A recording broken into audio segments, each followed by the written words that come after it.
It's quite the video. I'm sad Cammie can't be here, but she's definitely someone I've always looked up to, and incredibly honored for that. Wow, I just want to sincerely thank the selection committee.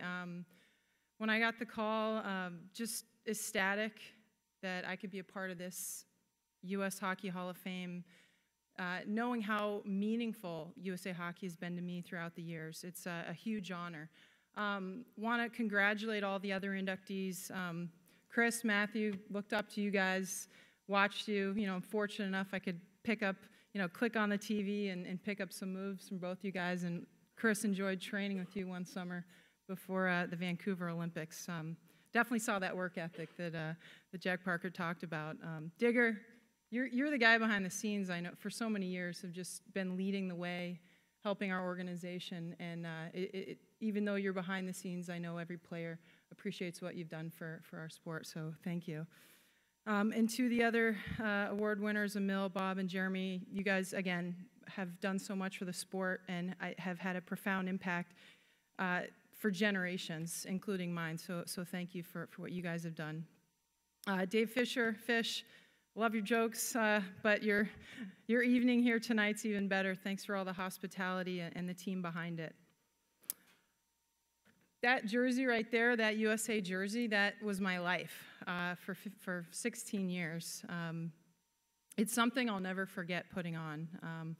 I'm honored, I think, to have worn that jersey more than anyone else, and it's something I dreamed about as a child. I secretly walked around with a card of the 1980 men's hockey team in my wallet. I dreamed of one day that I could play in the Olympics, even though at the time there wasn't actually women's hockey in the Olympics. I didn't care. I showed up to career day in the 2nd grade. I wanted to be a member of the LA Kings, so I wore my gear. Very smelly, and my teachers were like, go home, but I was like, nope. My dad bought me actually a USA Hockey jersey when I was 11, and I had no idea that 4 years later I'd actually earn a jersey. Travel over to Finland. We went to Välimäki, Finland for the first time with the national select team, and I was with players twice my age, and I remember that moment Cammie described. I just couldn't believe I was on the team. I definitely remember that smile. I couldn't wipe it off my face. I was so happy to be representing my country. And I remember the first time I made the national team, the Olympic team.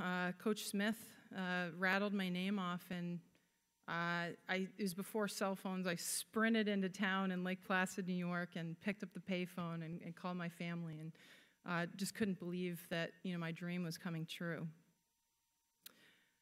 Some people ask me, well, how were you able to play hockey for so many years at that elite level without, I'm not making millions. It's a struggle for women's hockey players, especially after you graduate from university. And I always tell them, I just loved the sport. I found joy in the sport. It was something that even when I retired, I knew I would miss it, because when you step on that ice, I'm sure everyone in the room knows this feeling. You fall in love, you're just where you should be, and I loved doing it for so long. I started when I was 7. My dad signed me up with my brother Bill, my sister Pam, and the 3 of us, long car rides with my mom, my dad. It was our family sport. But I always knew hockey was that center and stability. It gave me a purpose as a kid. It taught me about myself, and it literally changed my life. I was able to go from, a blue-collar family to get an amazing education at Harvard, travel the world with the International Olympic Committee. My life is completely different because of the sport. And I've learned an immense amount from the sport. We talk about, what do you take as an athlete? We all have unbelievable experiences on the ice, but it's those same experiences you take with you when you're done. So the day I actually retired, I spoke to our current national team in 2011, and I wanted to share some of the lessons that I learned from the sport and from USA Hockey. I mean, from wearing that Team USA jersey, and thought I'd share those today. So the 10 things I learned. I learned to believe in myself. When Coach Smith, who, as you guys know, is Hall of Famer now himself, thought I was good enough as a 15-year-old, it taught me to start to see the same potential that he saw in me, and I started to learn what I was capable of. But I also learned to believe in others. You know, we obviously play a team sport, and I had the opportunity to practice in 256 games with Team USA and kind of play with what's the right composition of a team. How do you get the most out of a team? And playing on that 98 team with members here tonight, Sandra White, AJ Malesko, and others, I learned what it was all about. Putting others first, understanding what your role was. So I learned to be myself and play the role that I was giving. Sometimes, you know, I got to rush the puck up the ice and score goals, and other times I got yelled at, "Stay back, Angela, stop doing that." But I had to adjust and figure out what was needed at the time for the team. I learned that I always represented and will continue to always represent Team USA.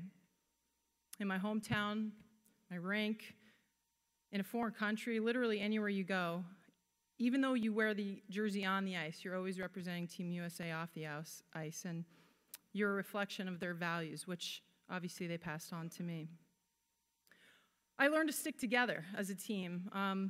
Obviously, when you're with a group of 20 women, we're traveling all the time. We're day in and day out. We can get on each other's nerves at times, but it's really figuring out when times are tough how to stick together. And when things are great, it's easy, but you learn about yourself and you learn about what's possible in those hard times. I learned what it was like to be a role model. Obviously, it's amazing being a role model for little girls, but the great thing is you're also a role model for little boys. And when little boys and girls look up to you, and I remember as a kid, Marty McSorley actually went out of his way to come to one of our camps in Pasadena back in California and looked me in the eye, and I always took that with me. You can make a difference if you just pause and give that young person that opportunity that they deserved, that I had. I learned the power of leadership and what it means. Players like Cami Granado and Chris Bailey, AJ Malesko, and others that did the little things when no one was watching, that led from behind, and what it takes to really be a leader. I learned to be all in, but to stay balanced, something that Coach Stone definitely taught me about at Harvard. She always used to say, when you cross over the river, you're a hockey player. When you're in Bright Hockey Center, you're focused. And when you go back across the river, you're a student, and you want to give 100%. And I think learning about balance in life really helped me, because I was able to, I think, do a lot more than just focus on hockey, and actually prolong my career, because I found joy every time I came back. I learned to appreciate the legacy and tradition of USA Hockey. Obviously, there's amazing stories here tonight. I'm loving hearing all the history and how we started out with tiny rinks and where the sport is today, thanks to people like, Gary Bettman and Dave Ogren and others that are growing the sport internationally. But in the women's game, there were players that came before me, like Cindy Curley, Sandra White, Chris Bailey, Cami Granado, to name a few. These are the players that paved the way for me, and I hope to pass that on to the next generation. Finally, I learned you cannot do anything great in life without heart. Heart is what makes you show up, I'm sure, like Chris, early in the morning when no one's watching, and drag yourself to the cold rink. In my case, it was always warm outside because it was California, but nonetheless, drag yourself to the rink. And it gives you that joy to do anything. It's, I think, the catalyst in life. So those are the lessons that, looking back now that I've had the chance to sit and say, well, what did I learn from all those years putting on a Team USA jersey, are the lessons that I know I'll take with me forever. But I didn't learn those lessons by myself in a vacuum. I learned them because of others. Starting with, Digger, you led the way behind the scenes. Dave Ogren, who has been there since I was a little kid. Now I learned from you in the boardroom with the USOC and what you're doing as the executive director to help the sport grow. Dave Fisher, obviously, pushing our sport with the media, all the media, in fact. Kim Folsom, booking my tickets for years, like, thank you. Bob Webster, Webby, he helped me with my gear, and that's, your equipment manager is an important person in your life. Mike Boyle and his family, who's here tonight. I also have a Mike Boyle story. He trained us before the '98 team and continues to train the national team, so thank you for empowering our team and showing us, what muscle looks like. Others, J-Rad, Tina Murray, all the docs, all the support staff, the Lake Placid Training Center. I mean, there's so many people that helped. Reagan Carey, who's here tonight, continuing to push for the women's hockey team. Michelle Amadon, Gavin Reagan, all the people behind the scenes. It doesn't go unnoticed. At the time, it's all about the players, but we realize what everyone's done for us. And on the ice, Coach Smith, I mean, I've already mentioned you, but you really molded me into the player I am today. You picked me out of the lot, I think saw potential in me. I always felt like you were like a second father. I knew you had my best interest and were pushing me, taught me how to skate backwards. I thought I could, but I railroaded really bad. And you definitely someone that I think helped me become the player I am today, so thank you for everything that you did. Coach Stone, playing for you at Harvard University, I learned so much about not just hockey, but just being, you helped me grow up, you helped me mature, and you continue to do that with your players there at Harvard, and I was so lucky that I got to play my final hockey game with you with USA Hockey, and so thank you to you and Coach O'Donnell, who taught me some fun moves on defense, Odie, just my coaching staff, the people that, Julie Sasner's here tonight, my youth coach, Scott Plumer, Kristen Harder, I mean, they taught me how to play hockey, and it's, you can never repay that, so thank you to you guys for doing that.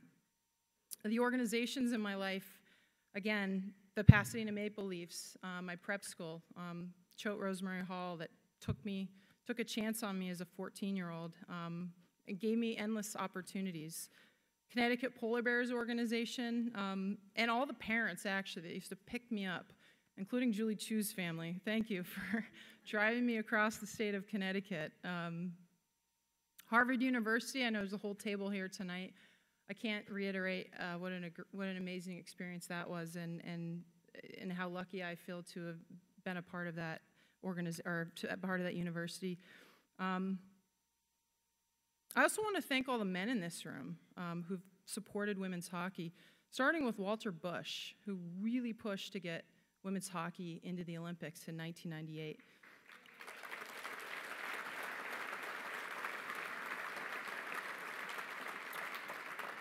And I think it took some unbelievable vision and leadership to see something that most people didn't see, and I know hopefully Walter figured out how to push the button. He's watching from home, but myself and every other women's hockey players, thank you for that. And I know there's others in the room, but women's hockey continues to be the fastest growing segment of our sport. I went to business school a couple years ago, and I hear the word disruption all the time, and what's going to disrupt our sport? Is it video games? Is it other sports? I travel across the world with the IOC now and see all these amazing sports popping up, and I obviously selfishly want our sport to flourish. I know everyone in this room is doing all they can to help our sport, to help women's hockey, which, the solution is in this room. I know that, to continue to grow the game at all levels, getting the NHL on board, getting the IIHF, getting all the people here. I know the solution to help our game sits within us, to help sled hockey, which is also a fast-growing sport. I was proud to cheer our guys on in Sochi. And now as an old, has been adult hockey, because I want to keep playing. Would like to thank my teammates. Obviously, they can't be all here tonight, but one thing I always mention is you don't remember I at least don't remember goals or who did what on the ice. I remember people. I remember the feelings you get from your teammates and the stupid dances in the locker room and all the dumb things you do on the bus. And I wouldn't be here, obviously, without all my teammates, especially that 98 team. And finally, my family. You know, I have a few people here tonight. Alex Evoy, one of my role models in high school. Thank you for always being there for me and supporting me. My cousin Linda and her family. Cheryl Shade, my agent, who's just unbelievable, just big smile, I love you. My dad at home, he couldn't be here, his health isn't well, but for signing me up. I mean, thank you for believing in me, for pushing me and getting up at 3 in the morning to drive me to practice. Obviously, we all love our dads, but my dad just did so much. But equally, my mother, who was at home with dinner and providing that love and support and encouragement. You're always encouraging me, even now. My brother and sister, Pam, who's at home, she's just the best sister. She always has, I literally can't find her in the stands because she has so much face paint on. She blends into the audience. She's the best. And my brother Bill, who you saw, you know, nice dreads. I love the kid. He really, Bill and I grew up playing together, and he continues to be one of my best friends, and just, I'm so lucky to have you, Bill. So just in closing, and Sarah, obviously, I can't forget Sarah. Thank you for your love and support, and for keeping me grounded, and for just being you every day. To USA Hockey, once again, I know I keep rambling, but you know, you don't have much time to say thank you to everyone. You're always playing a team sport, but just my heart goes out to everyone. Continue to do what you're doing, and thank you for everything.